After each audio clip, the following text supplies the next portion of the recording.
Tired of juggling countless apps and endless manual tasks? Let's unlock the power of automation by connecting Pabbly Connect and Wati so that you can streamline your communication. First, head over to your Pabbly Connect dashboard and click on the Create Workflow button. Give your new workflow a descriptive name, something like Wati integration, and then hit Create. Now, let's define your trigger.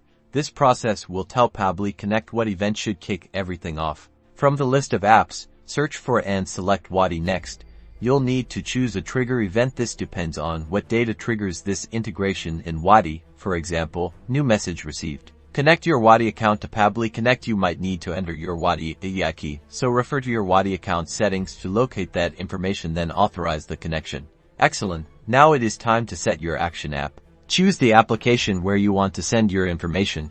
It could be Google Sheets, HubSpot, or many others. Configure your action by mapping the relevant fields from your trigger data. Use the drop-down menus to match the Wati data with the corresponding fields in your action app. Finally, test your integration by clicking the Test and Save button. If everything runs smoothly, your data will be sent to the action destination. Turn on your workflow, and now you are set to go.